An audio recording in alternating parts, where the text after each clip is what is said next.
Welcome to the Piston Fanatic. I am your host, Dave Dalton, and I'm excited to share my passion and perspective of our Detroit Pistons as we go on this fantastic voyage together. I've been a diehard Piston fan since the days of Dave Bing and Bob Lanier. Well, Piston fans, I hope you stay tuned for the entire episode. I have so many different cool topics, I think, to discuss, a lot of little tidbits of information that I think you might find valuable and interesting. So we're going to talk about some recent polling that have come out by some organizations that cover the NBA. We're going to talk about some advice I have for any of you that might be interested in buying tickets. We're going to talk about possible trades. We're going to get into players that might fit best for the Pistons, the type of player that we're going to be looking for next year. We're going to even look to see, is it possible for the Pistons to make the play-in and what it's going to take for that. We're going to talk about Blake Griffin a little bit, not too much, but we're going to get into Blake Griffin a little bit. For some of you Piston fans, we're going to talk about our schedule and our back-to-backs and different aspects of that, and the TV schedule, the national TV schedule, and how that's determined. And we just got we're going to talk about second-round draft picks and what their value is and how it's kind of changed. And we're going to end up with a cool story about one of the greatest defensive teams in the history of the NBA.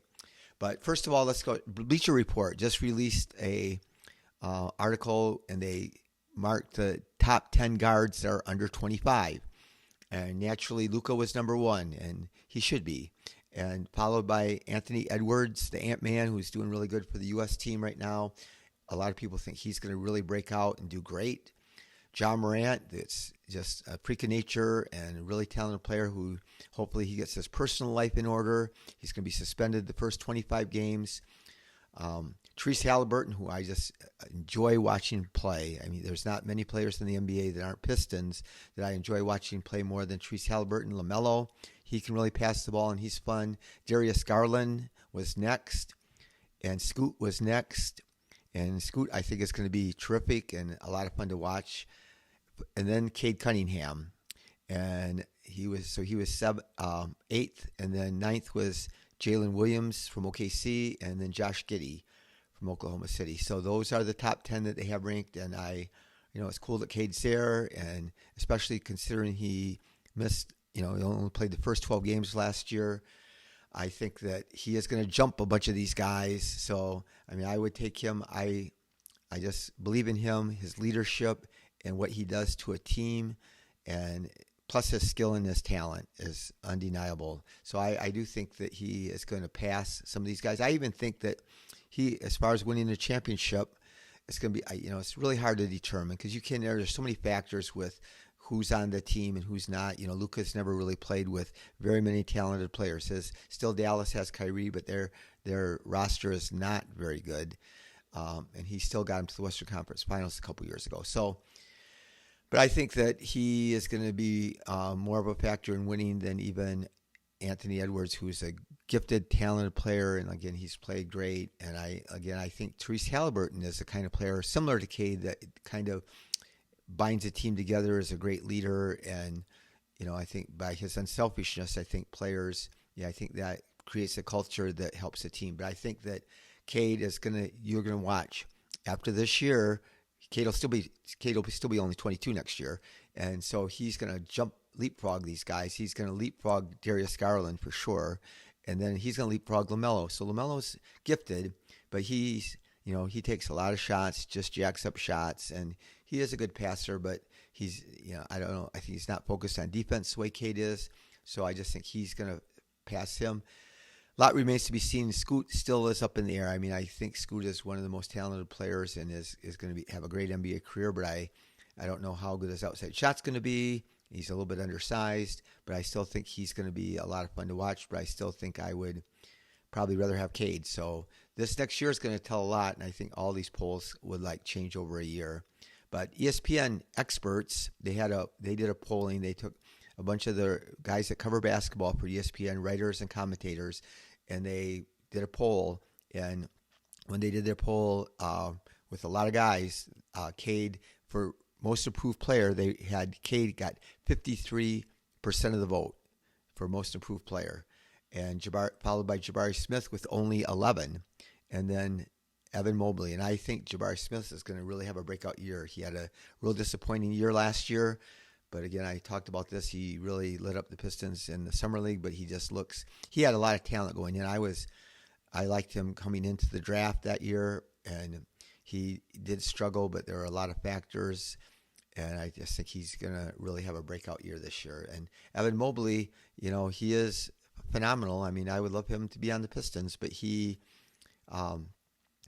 role, with Davion Mitchell, he takes so many shots, a high percentage, and Darius Garland takes a lot of shots, and he doesn't get that many touches to get a chance to show what he can do. But anyway, for Cade, for these awards, and even to make the All-Star team, it's going to be so important that we get off to a good start, and that it's going to take us playing really well, clicking really well fast, but I think the beginning of the season, a lot of times awards are won early in the year. So if they can get a lot of hype and we can somehow come out even close to 500 during the first 22 games, I think that will propel him in possibly to an All-Star berth if he plays the way that I think that he will.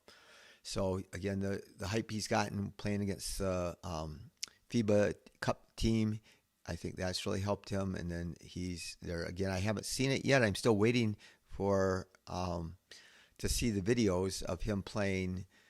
So in the Rico Barnes shootouts and seeing how he plays in those. So anyway, the beginning of the season is going to be important. And so same thing with Asur. So Asur, the same people ranked who had the best odds of making Rookie of the Year, and Asur was 6, which really that's just his draft spot. But the difference is he was drafted 5th, but Chet's thrown in there because Chet Holmgren, that was drafted the year before, didn't play last year, so now he's still considered a rookie. But I'm not even concerned about where he falls in the Rookie of the Year. I'm not even sure what's going to happen with him with the all-rookie teams, because his game, his numbers aren't going to be huge. His scoring is not going to be huge. I will be surprised if he scores, over 12 or 13 points. And then his other stats are going to be great. And a lot is going to depend on his minutes. So I will be very disappointed and upset if he plays less than 25. And it might be hard if we keep Bogey and they both are playing small forward. I mean, I know they can mismatch and play him at different positions some, but I just think it's going to be hard for him to get, over 25 minutes or even 25 minutes. But I have faith that he is just so good and going to do so many great things for the team, and he's going to show them in training camp in the preseason that it's going to be hard to keep him off the floor, because, again, the things that he does are so valuable. His defense is his elite skill, and I just feel real confident that he's going to be able to. There's nobody on the Piston roster I would rather have guard Kevin Durant or LeBron James or Kawhi Leonard or Luka Doncic. I mean, if I could have any Piston guard him, and I had to go into a game right now saying who's going to guard that guy, it would be Asur. And that says some bad things about our team, that we don't have a lot of great one-on-one defenders, but I think he is still going to be, he's going to struggle a little bit at times, to be a little inconsistent at times, but his passing is phenomenal. His athleticism, his rebounding is, I think, going to be really a huge thing for him, that it's going to allow him to even play the 4. And I think it's going to really help out our team a lot. So anyway, like I said, I don't think he's going to, a lot of times the Rookies of the Year are, the last few years, they've been based on the guy that's played on winning. So like Scotty Barnes, for example. Scotty Barnes, if they did a redraft right now, he would be drafted like 6th or 7th. He was Rookie of the Year because everybody jumped on the hype train for the fact that Toronto was winning all these games, and he was playing a role in the winning. But this past year, they didn't win as much, but he struggled. He was considered, a surprise his rookie year, and then this last year he was considered a disappointment. But I think he doesn't shoot the ball that well, and there's just other guys, that have even shown that they're going to be better. So there's a few things about trades that could come up, and everybody still is speculating that there could be, and including myself, that there's a really good chance that there is some trade before the season. But some dates to look at that it seems to me that would be significant for a team that to want to pull the trigger on a trade is October 2nd. That's when players report. So you would obviously love to have the guys that are going to be on your team for the season in camp on the first day. And so that doesn't mean has to be that way, but I just think that would be a day that I think that a lot of general managers would want to make the trade by. The preseason starts October 5th, but October 23rd is when the roster has to be set for opening day. So a lot of these teams, I talked earlier or in prior episodes about teams that have too many players on their roster, like Oklahoma City. They got a lot of young players. And again, I mentioned that we have the number one priority in getting people who are released. So we're going to get a chance to maybe get, one of the OKC's good young players for our roster. We have an extra roster spot too. So that's a big day, October 23rd and even October 2nd that could happen. There's another day that I know people talk about. It's around December 15th. And it's because some people are not trade eligible. If you were signed as a free agent, you're not trade eligible until like the middle of December. So that's another date to look for. So I heard some trade talk about Pascal Siakam and other players similar to him. And I know I've talked about it, but he's 29 years old. He had a great year. He averaged 24 points, 5 rebounds, 7.8 rebounds. Shot 58%, and he had a lot of assists. He had like 6.6 assists. He's a great player. He would be a great fit for us, but he doesn't meet our timeline. But by far, if you want to say we're going to jump in and try to win this year, okay. But who are we going to trade? They are going to want first-round draft picks. They are going to want one of our young core. They're going to want Asur or Ivy or Cade or Jalen. They're not going to just trade him.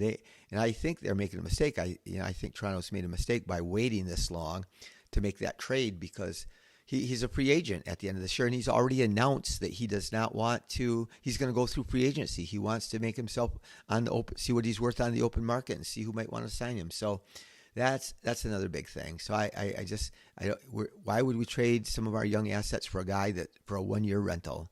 It seems ridiculous to me. So hopefully we don't do that. There's some other guys that were mentioned for trades in similar situations, and I just am not for that. So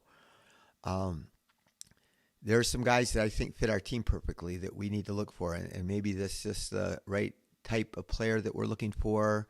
And maybe we can't get these players. I would love to get Patrick Williams. He's a tough defender. He shot the three really well. He's 21 years old. Trey Murphy's phenomenal. I don't think the Pelicans for sure would ever give him up.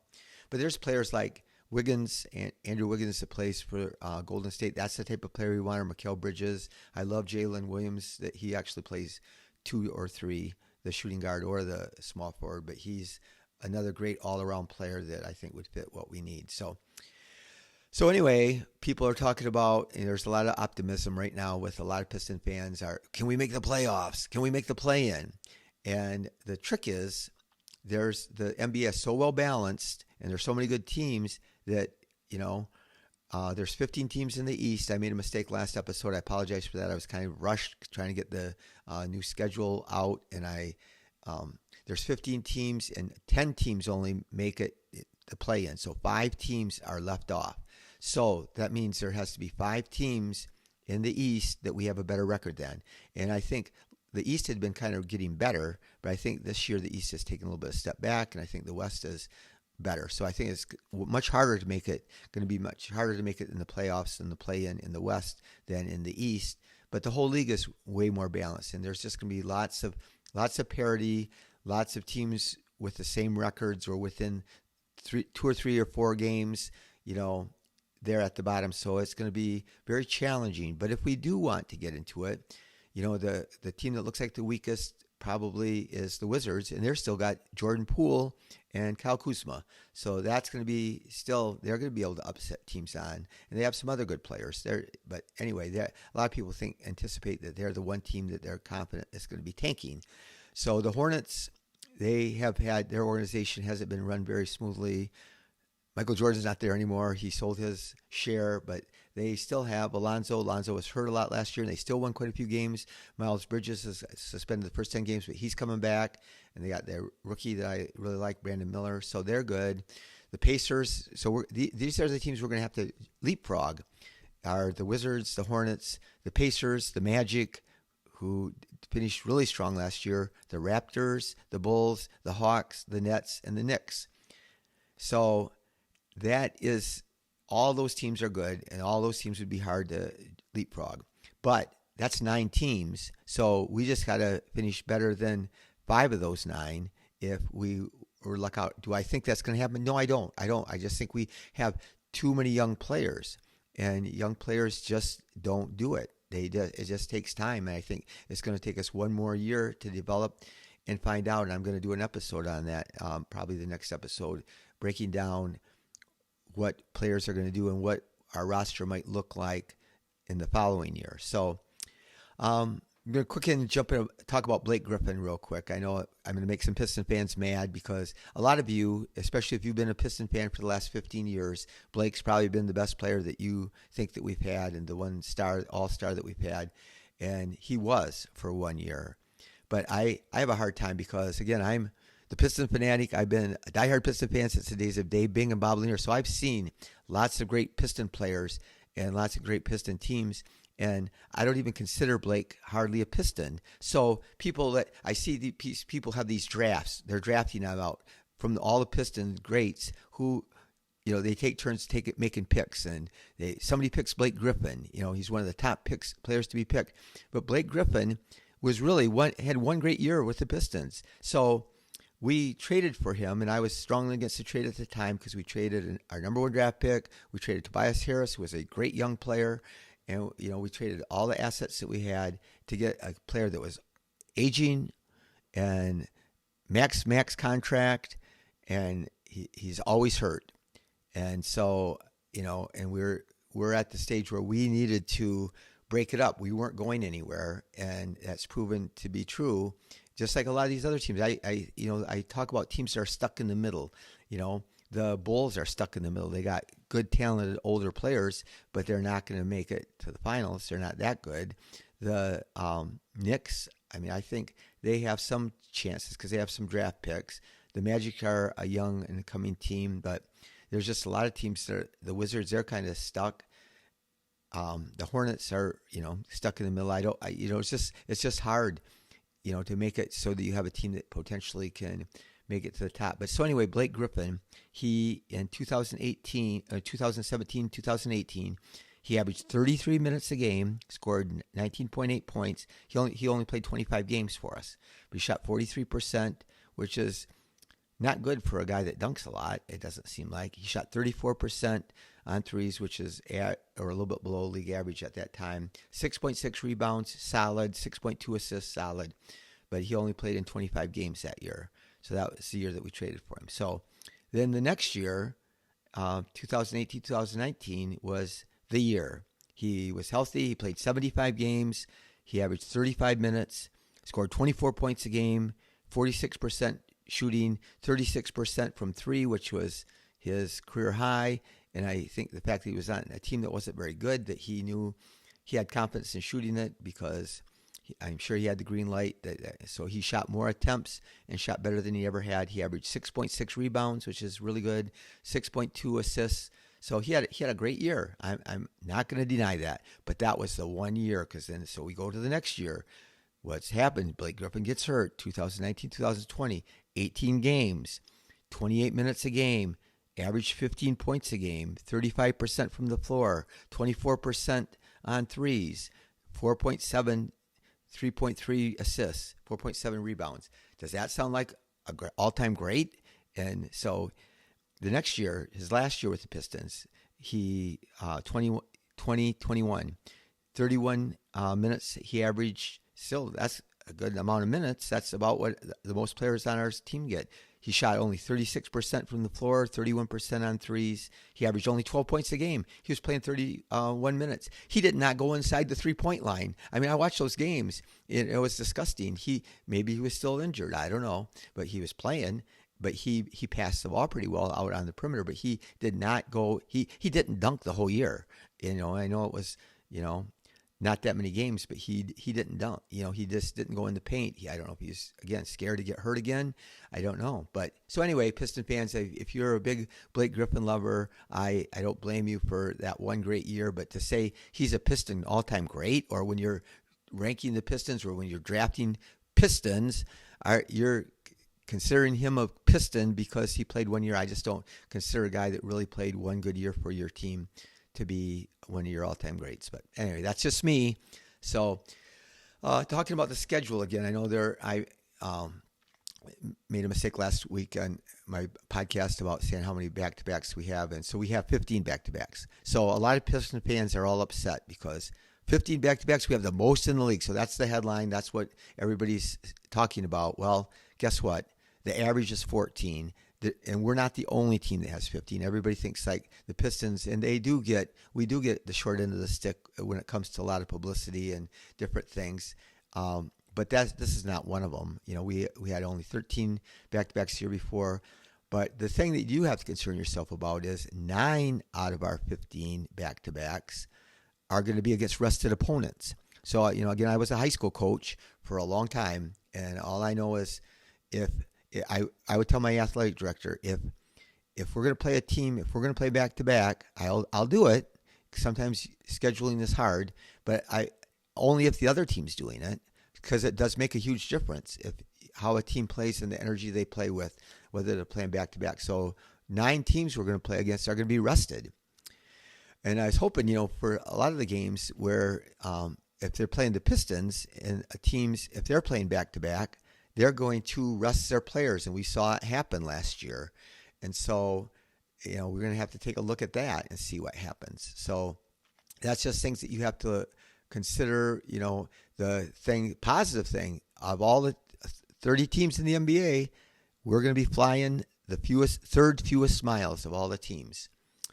But right now, I just want to talk a little bit about the national TV schedule. So it is bothersome that we're on national TV just once. I mean, I don't count NBA TV, but as far as ABC, ESPN, and TNT, we're on once, and that's January 12th against the Houston Rockets. So that's a great game for them to televise. I'm thrilled. If there's one game I would want to watch that I would think would be real popular is that game, and even for Piston fans, because I know we have this little bit of a rivalry with them, and the Twins are going to be playing against each other. I just pray that they're both going to be healthy that game, and I hope they both get lots of minutes that game. So I think by January 12th, I think Asura and Amin both will show everybody that they deserve a lot of playing time.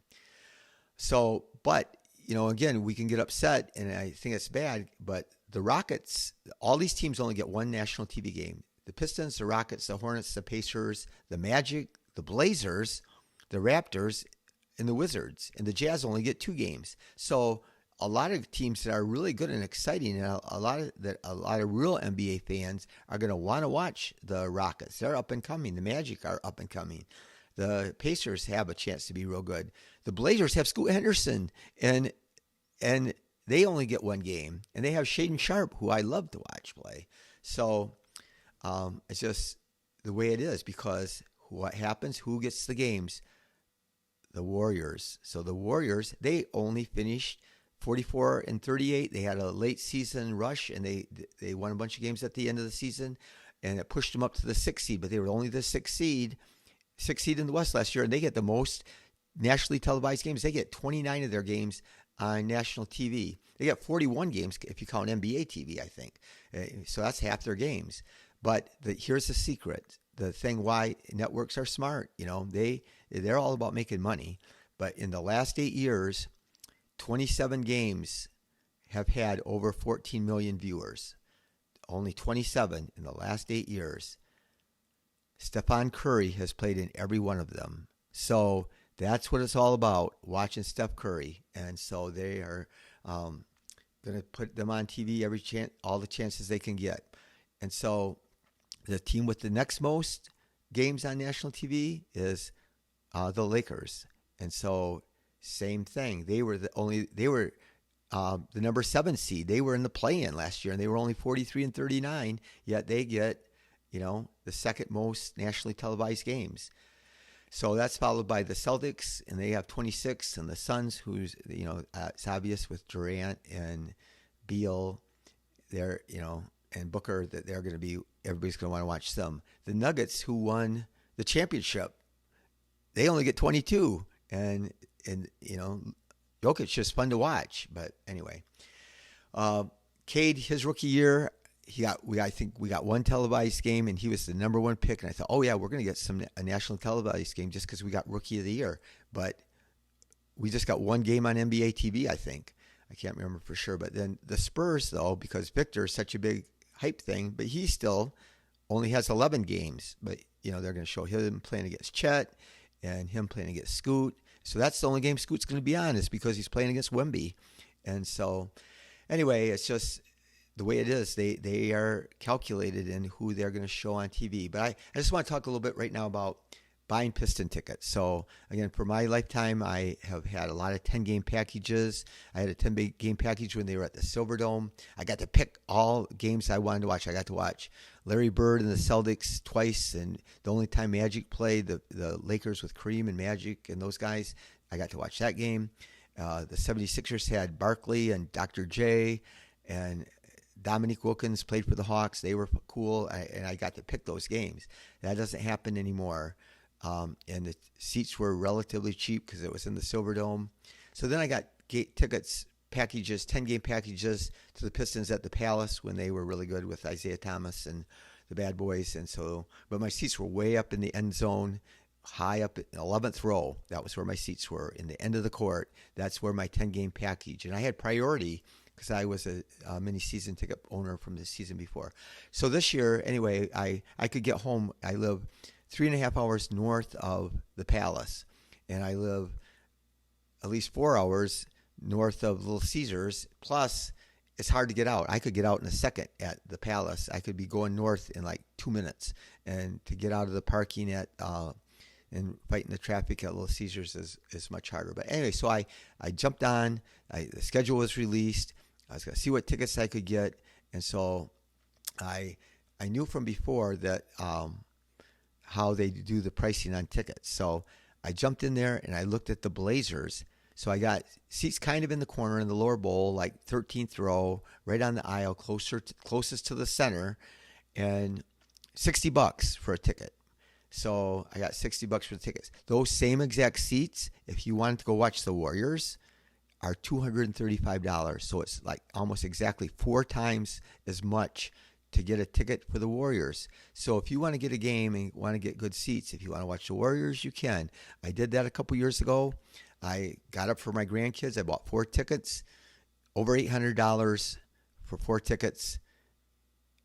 Steph didn't play. He was healthy and he didn't play. It was their second game of a back-to-back, and they didn't play any of their guys. So, they don't give you the money back. They charge you, 4 times as much, and because Steph's playing. But then if Steph doesn't play, they don't, So one thing I would advise you, if you're looking at the schedule and if you want to watch a star player and you're going to pay the extra premium ticket prices, check to see if they're playing on a back-to-back. I got lucky in 2020. I screwed up, man.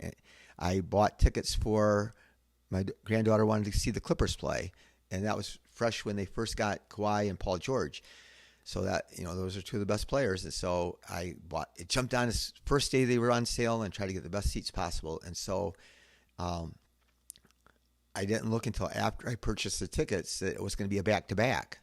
And so obviously those dudes aren't going to play them back-to-back. So luckily I got my money refunded because they canceled the end of the season. It was at the end of the season when COVID hit and those games got canceled. So this year I'm thrilled. I got the 2 of my favorite players to watch in the NBA. I'm most excited about are Shaedon Sharpe, who I just love.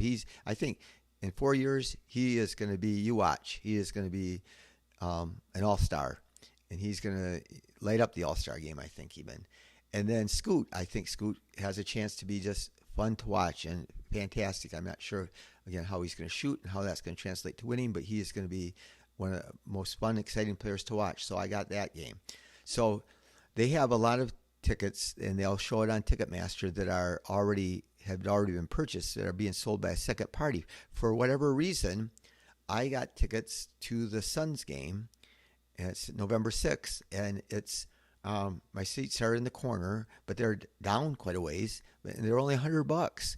And if you try to get tickets for other games, at that location, they were harder to get. So one thing you can do, Piston fans, is wait until the season gets going, and sometimes the prices get dropped. So they'll say right on the website when you're ordering tickets that the prices can fluctuate. It used to not be that way. It never was that way. Once they set a price for a certain seat, that was the price. Now the prices go up and down, just depends on what they think the market is for the seats.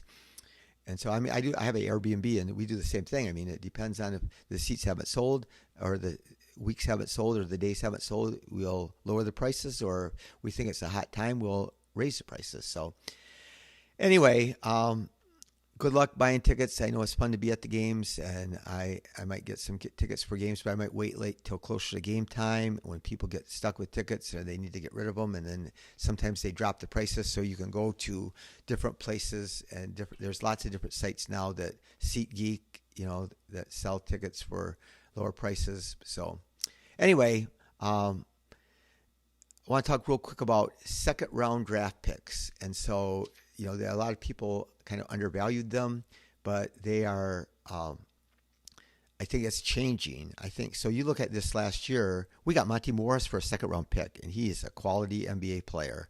And Obi Toppin got traded to the Pacers for just one second round pick. Kenyon Martin Jr., a young, talented player. But these teams now, with the new collective bargaining agreement, are trying to get rid of players. Even the Nuggets, they traded a first-round pick to get a bunch of second-round picks so that they, could fill out their roster, because they think the roster is going to be, up to the cap, and they don't want to go over to the super cap. So they want to get some second-round picks that are going to be real cheap to fill out their roster. So anyway, I'm not saying Marcus Sasser is not a great player and not got a lot of potential, but we traded the first pick in the second round plus a couple other second round picks to move up 5 places to get him, and those picks are, I think, going to be more valuable in the future. So I'm going to close today with talking about Kendrick Perkins, Big Perk, that's on NBA Today.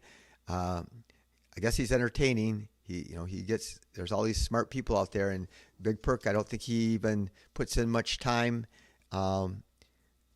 studying for his, when he talks, but he's, I think, a character that people enjoy, and he's entertaining. So anyway, I was excited about this. Big Perk made a list of top 5 defensive teams since 2000, which is kind of where he came into the league. So number 5 were the Warriors in 2014-15. Those teams were underrated defensively. They were at the top of the league. They could really defend the ball, and he had them at number 5. Number 4 were at the 2001-2002 Los Angeles Lakers. So you'll see a lot of these teams are, except the Warriors teams, are from the beginning of the 2000s, when defenses were allowed to play a little bit different than they were later on. So the Lakers 2001-2002 teams, championship team, he had them rated number 4. The number 3 highest rated best defense he had were the 2007-2008 Celtics. And that was his team. And I am proud of him that he, a lot of guys talk about their team as the best. And so he had his team rated the 3rd best team. And those teams, I watched them play the Pistons that year. And we could not it was hard to make a pass, let alone get a good shot. And I think we even might have beat them. But they that was Tom Thibodeau was their defensive coordinator. And they just played suffocating defense. It just was tough to score against them. Number 2, 2002-2003 San Antonio Spurs, and they were good, and they played tough defense with Tim Duncan-led team. His number 1 team, and this is cool, 2003-2004 Detroit basketball, our Pistons, he had ranked number 1, and that team, they were such a historically great team. But here's a story that I'm going to end with. They held opponents to under 70 points 11 times that season. Can you imagine? Under 70. So they held them in their 60s 11 times in one season. They did it 5 times in a row. But here's the story that's just, it wasn't funny to me at the time, but looking back at it, we were playing the Nets. We're up by 19 points, 88-69. The game is ending, and the game's over. So they intentionally foul us. We're going to dribble out the clock. They intentionally foul so they can get the ball back, just so they can try to score 70. So they foul us. They get the ball back. They come down and they shoot a shot. They miss the shot, and with 1 second left, they tip it in, and they score 71 points. And the thing that really got me, I wanted to jump right into my TV set. They were cheering. They were acting like they won because they scored 70 points against our Detroit Pistons. So anyway, if you are watching on YouTube, please subscribe to this channel. It really helps me out. It's just got to click a button. It doesn't obligate you to anything. And then leave a thumbs up.